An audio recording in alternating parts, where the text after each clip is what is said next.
Salut la gang, bienvenue sur le podcast Être autrement. J'espère que vous allez bien. J'espère que vous avez passé une belle semaine.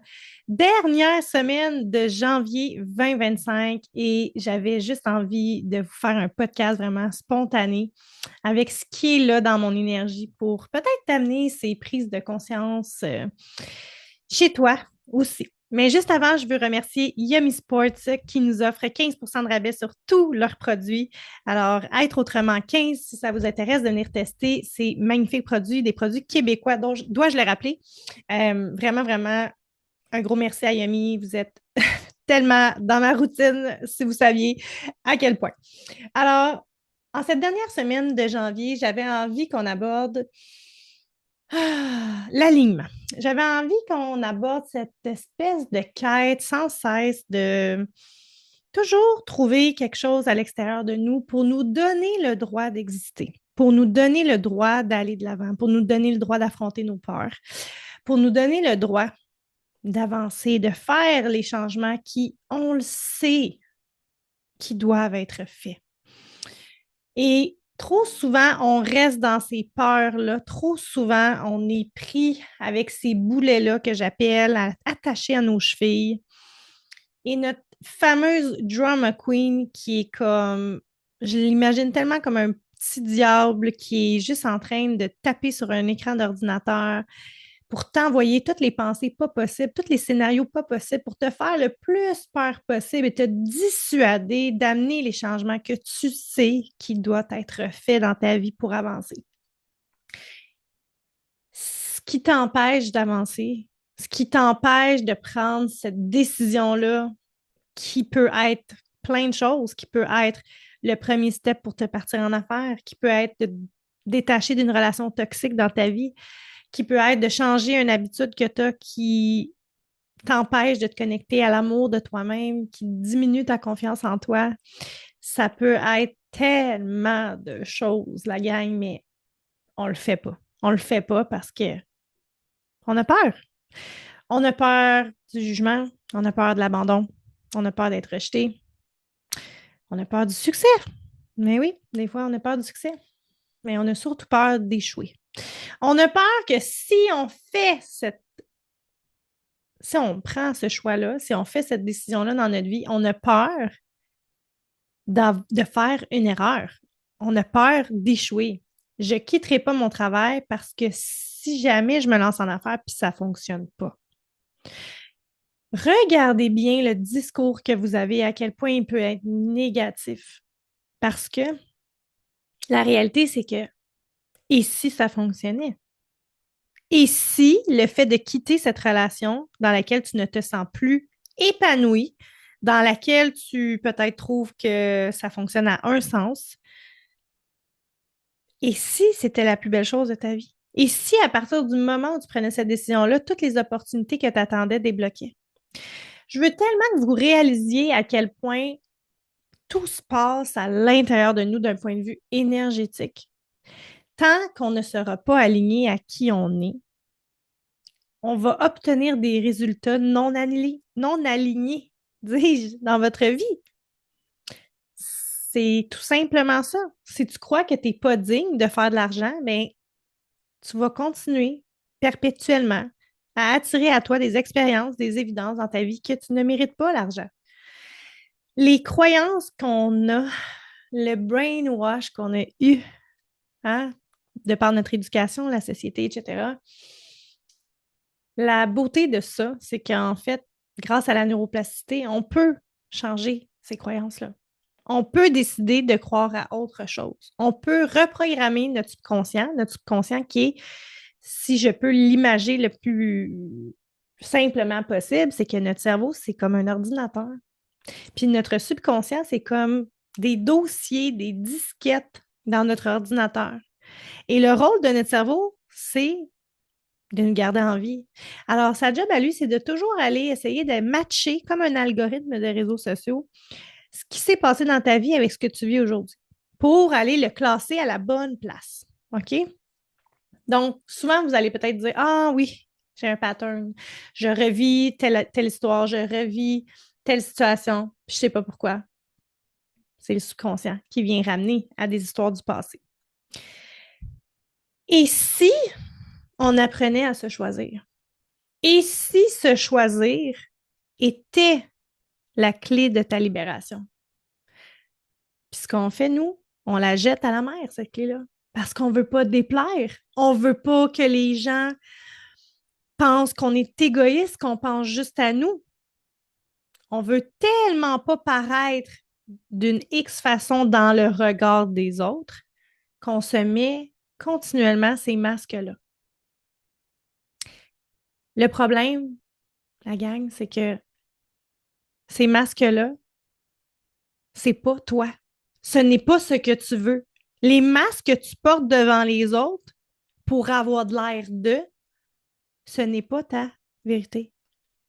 Alors, le meilleur conseil que je peux vous donner en cette fin de janvier, si tu n'as pas fait ce travail-là de définir la vision de la personne, la femme que tu as envie de devenir, c'est le temps, c'est le moment de reconnecter avec toi, de venir me voir dans un accompagnement, comme le Wake Up Call, par exemple, ou les prochains services qui vont sortir bientôt, de te trouver quelqu'un qui va t'accompagner pour t'aider à te sortir de ton pilote automatique pour revenir vers toi, vers la version de toi qui existe, vers tes rêves, tes idées, ta personne, ta personnalité. D'arrêter de se cacher au cas que quelqu'un ne nous aime pas. Les gens qui réussissent, là, ils n'ont pas d'excuses. Les gens qui réussissent, ils acceptent qui ils sont et ils vont de l'avant. Peu importe ce que les autres vont dire. Et le jour où est-ce qu'on est capable de faire un petit pied dans cette arène-là, c'est inévitable. Le changement arrive. Alors, personnellement, mon début de janvier est fire. Les projets que j'ai pour 2025, la structure, les installations, tout ce que je suis en train de mettre en place, c'est pour, j'ai juste un mot skyrocket dans la tête, c'est pour décoller dans une fusée, là. Être autrement va décoller pour 2025. Écoutez bien ce que je dis en ce janvier 2025. On se reparle en décembre 2025. Puis je pense que je vais coller les deux épisodes pour juste comme moi-même prendre conscience d'à quel point quand tu décides d'arrêter de laisser la peur te guider, de laisser la peur te diriger et que tu décides de faire des actions qui sont alignées à toi, à ce que tu veux, peu importe ce que les autres vont dire, que chaque chose, chaque pion que tu vas placer dans ce jeu d'échecs qui est la vie, qui est un jeu, hein? On se le rappelle? Plus on va se permettre de prendre des risques qui, je vais quand même mettre le bémol, là. On s'entend, on va être capable de manger, on va être capable d'avoir un toit sur la tête, protéger nos enfants, mais plus on va se permettre de faire ces risques-là, de prendre ces risques-là, de prendre la peur, d'arrêter de se raconter nos excuses, nos scénarios, puis de suivre nos rêves, de suivre cette petite voix-là à l'intérieur de toi qui te dit de la lâcher ta job puis d'aller faire ce que tu as toujours voulu faire quand tu étais jeune, peut-être. Mais go! De laisser cette personne-là avec qui tu es en couple parce que tu sais que tu mérites mieux, puis que peu importe ce que tu essaies de faire, thérapie de couple, etc., tu le vois bien que ça ne change pas. D'être capable de prendre cette décision-là pour toi, c'est un geste d'amour de soi énorme. Et ça sera notre focus pour février, d'ailleurs, de revenir vers soi, son cœur, sa personne, avec amour, avec bienveillance, pour s'assurer de faire des actions qui sont alignées à cette version-là de nous. Puis, je le sais que dans le développement personnel, on est souvent en train de dire ah, ben oui, la meilleure version de nous, là, ça nous diminue. Ça veut dire que notre version de nous, en ce moment, elle n'est pas assez. C'est vraiment pas ça. Je vais vous expliquer comment moi je le vois, OK? Puis vous me direz peut-être en commentaire ou sur Instagram qu'est-ce que vous en pensez. Mais pour moi, c'est comme d'accepter de ne pas évoluer. Et comme on est des êtres d'évolution, ça ne fait aucun sens. Est-ce que j'ai envie de me satisfaire de ce que j'ai en ce moment? Bémol, bémol, je suis ultra reconnaissante de tout ce que j'ai dans ma vie, que ce soit au niveau de ma famille, de mon couple, de ma maison, qui n'est pas parfaite. Mais je suis bien, je suis chanceuse, j'ai un toit, j'ai un espace dans mon bureau où je me sens bien, où je suis dans l'immensité je sais pas si ça se dit, l'immensité de gratitude dans ma vie pour ce que j'ai maintenant. Ceci étant dit, dois-je m'en satisfaire? Et c'est là où ce que aussi, on a un travail à faire en tant que société québécoise, qui se satisfait du petit pain, qui se satisfait de pauvreté, qui accepte de ne pas briller parce que ça a l'air épeurant là, d'être populaire, puis d'avoir du succès, puis tout le monde te juge, puis tout le monde parle de toi, puis les gens sont négatifs, puis ça peut être dangereux, là, tu sais, on ne sait pas. Peu importe l'histoire que tu te racontes par rapport aux gens qui réussissent ou par rapport aux gens qui font de l'argent. Et justement, c'est justement ça. C'est d'arrêter d'avoir cette peur-là et de faire ce que tu as envie de faire. Parce que si tu as une idée dans ta tête, si tu es capable de rêver ou d'imaginer quelque chose, c'est que ça t'appartient à quelque part. Il y a une version de toi qui existe qui le réussit, ça. C'est pour ça que je veux ramener à pourquoi se satisfaire alors que, en fait, j'ai envie d'évoluer. J'ai envie que mon impact pour être autrement soit beaucoup plus que 1000 femmes. J'ai pas accompagné 1000 femmes, mais être autrement a touché plusieurs milliers de personnes. Et si la prochaine étape, c'était d'aller toucher le million de personnes? Et si la prochaine étape, c'était de l'ouvrir vraiment mon centre que j'ai envie d'ouvrir pour les enfants comme Mason? Et si être autrement ramassait des fonds pour donner à la recherche à l'hôpital Montréal pour enfants des centaines de milliers de dollars?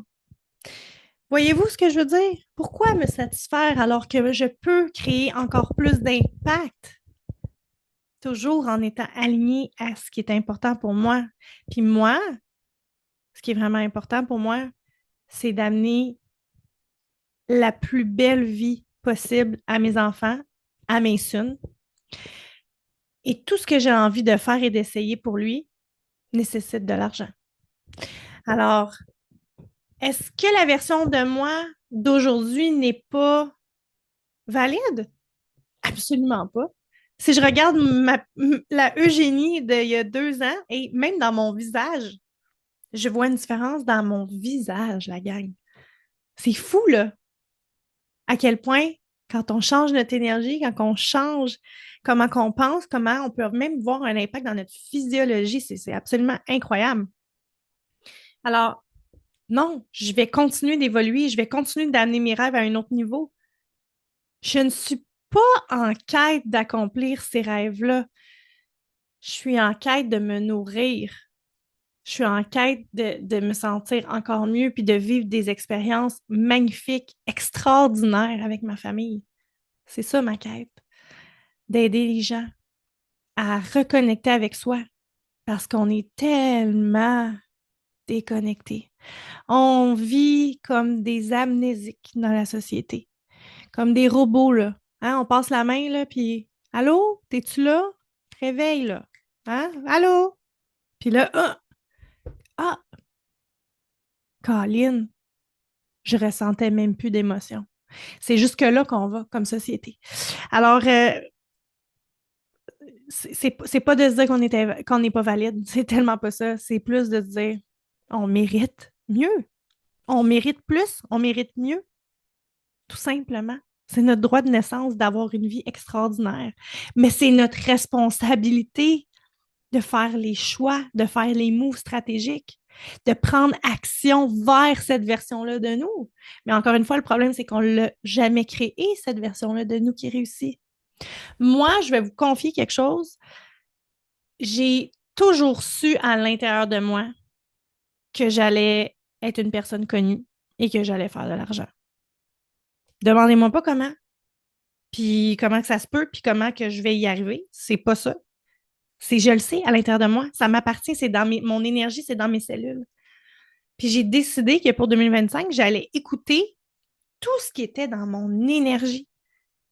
Je le sais que je peux réussir à faire ce que je veux faire, qui est faire des conférences à l'international, de passer à la télé pour parler de l'histoire de Mason, d'ouvrir cette maison, cette fondation-là pour les enfants 21 ans et plus qui ont des maladies dégénératives pour donner un break aux parents, puis pour assurer la sécurité de ces enfants-là.